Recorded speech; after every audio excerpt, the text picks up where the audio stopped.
biggest underdog fantasy mistake beginners make is letting the payout multiplier make the decision for them.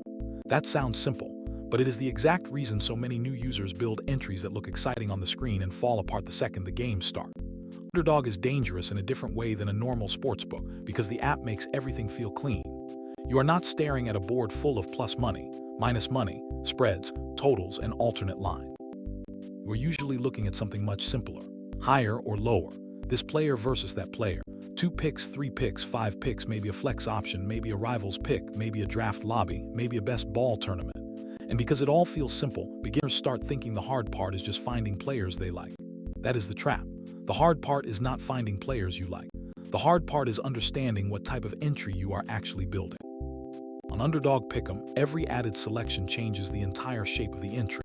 It does not just make the payout bigger, it makes the path to winning narrower. If you add a leg because the multiplier looks better but you do not have a real edge on that leg, you did not improve the entry. You weaken the whole thing. And this is where Parlay can help a lot. Parlay is built for this exact type of decision.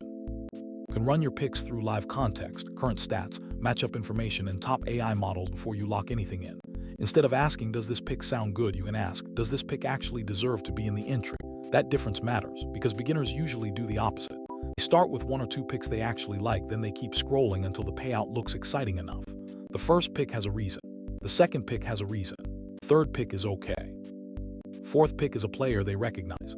The fifth pick is just there because the number looks reachable. That is not strategy. That is letting the app turn one decent opinion into a fragile ticket. The mistake gets even worse with Flex. Flex feels safer because it gives you room to miss. And yes, in some spots Flex can make sense, but beginners use Flex as permission to get sloppy. Think, I can miss one, so I can add one more.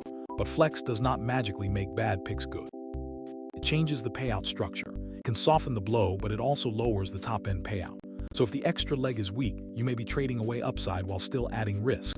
The better question is not, can this entry survive a miss? The better question is, why am I adding this pick in the first place? If the answer is because the payout looks better, that is usually the problem. Rivals picks have their own version of this mistake. Beginner sees 2 players matched up and treats it like a simple talent question. Who is better? Who do I trust more? Who has the bigger name? But Rivals is not always about who is better. It is about the stat, the role, the matchup, the minutes, the usage, the game script, and sometimes the small adjustment baked into the projection. If one player is a star but his role is changing tonight and the other player has a cleaner path to volume, the name can fool you. That is why the biggest underdog mistake is really a framework mistake. Beginners build from excitement. Sharper players build from structure. Before a pick goes into an entry, it should pass a few checks. Is this projection actually off, or do I just like the player? Is there a reason the line may move? Is this pick relying on one fragile assumption? Does this leg become weaker if the game script changes? Am I adding it because I found value or because I want payout to look better? That last question is the one that exposes most beginner entries. And if you play best ball on Underdog, the same mistake shows up in a different costume. Beginners draft like they are managing a normal fantasy team. They take players they like, avoid players they're scared of, and build a roster that feels comfortable. But best ball is not normal fantasy. You draft once, and the platform automatically uses your highest scorers each week. That means you are not just drafting for weekly safety. You are drafting for spike weeks, playoff structure, correlation, roster construction, and how your team can actually separate from thousands of other teams.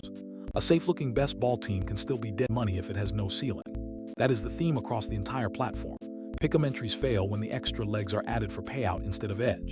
Flex entries fail when beginners confuse insurance with discipline. Rivals entries fail when people bet the bigger name instead of the better setup.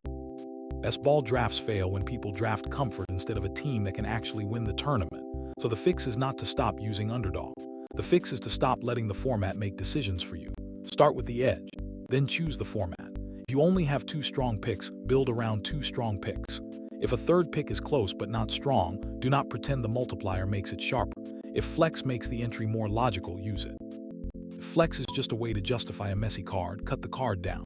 If a rival's pick looks obvious, slow down and ask what the projection is really pricing. If a best ball draft feels comfortable, ask whether it can actually beat a large field. Best Underdog users are not just better at picking players. They are better at saying no.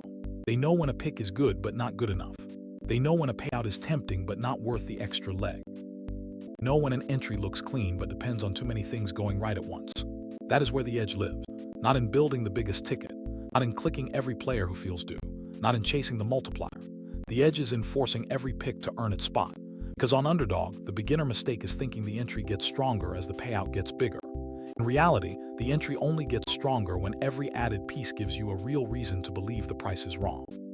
Once you understand that the platform looks different, you stop asking, how much can this pay? You start asking, how strong is this decision? And that is when you stop playing like a beginner